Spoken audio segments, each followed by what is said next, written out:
93 Boxing. I'm back with another video. This is my late thoughts to Lomachenko versus Rigondeaux. And it's been a few days. Happened on Sunday, UK time Sunday. America was Saturday, I believe.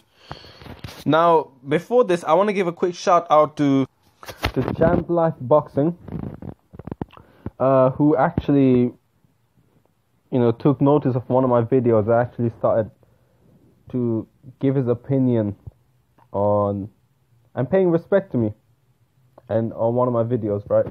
Now, this is what I like about showing respect to others. You may not agree with everything a person says, but sometimes when you do, you show respect. Unlike a bunch of haters, because there's so many haters, so many on YouTube. Shout out to Champ Life Boxing.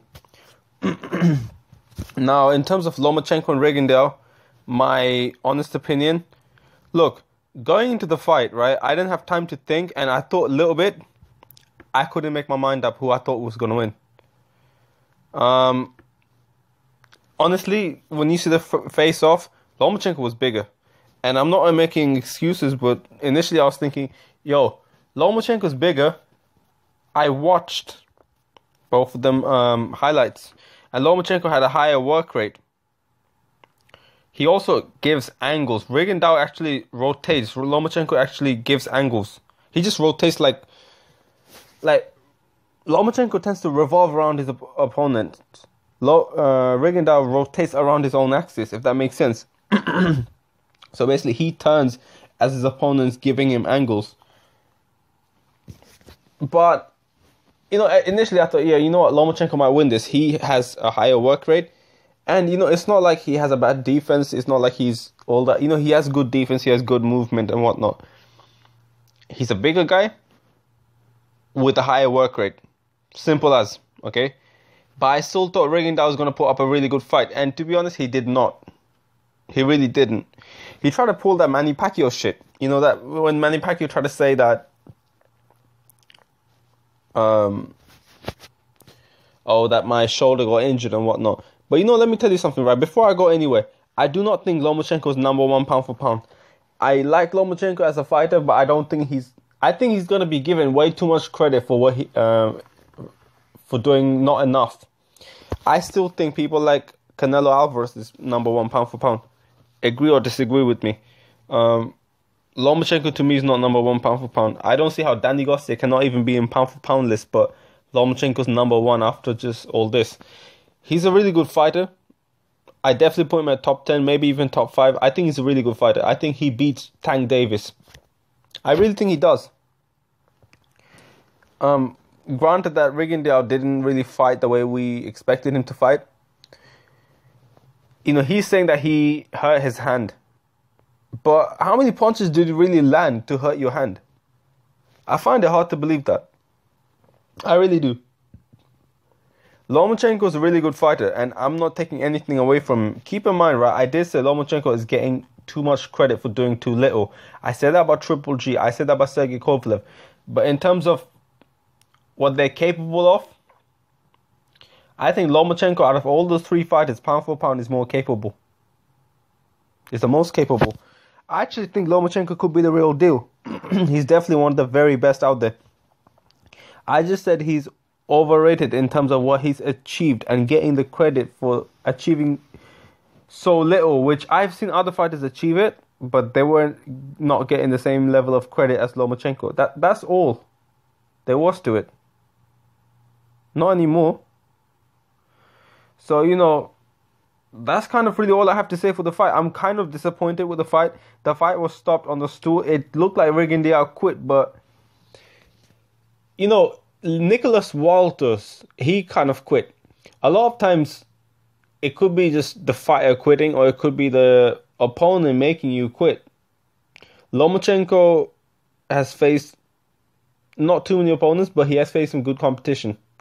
Out of all the opponents he faced, he's facing really good, good competition quite early. Granted that Rigondeaux is like from a weight below. You're like, I think 2 weight. I can't remember how many weight divisions below he is, but Lomachenko's good, man. Lomachenko's good. He's the real deal. He's one of the very best fighters out there. And I think in the lightweight divisions, I don't think anyone can beat him. The only thing is, right, it's not Lomachenko, it's some of the fans. We expect Andre Ward to move up weight. We expect Canelo to move up weight. We expect all these fighters to move up weight, but all of a sudden, we don't expect Lomachenko to move up in weight. We don't expect Kovalev to move up in weight. We don't expect Triple G to move up in weight. We don't expect... You see, like, these are the double standards I kind of get pissed off. And I kind of get pissed off with just... I feel like Lomachenko will not be held to the same standards as he should have been compared to other fighters. But with that said, that's not Lomachenko's fault. And Lomachenko is a good fighter. I really think... I'm a fan of him. I'm not a fan of some of his fans, but I'm a fan of him. And I think he could deliver a lot in boxing. He's very capable. He has a high work rate. He's very accurate. He can box. He can be aggressive. He's got really good reflexes. He's a good fighter. Let me know what you think. Don't forget to comment down below. Subscribe to my channel. Oh yeah, by the way, I didn't make my full point. I did say that Lomachenko made Nicholas Walter quit, and this guy quit as well.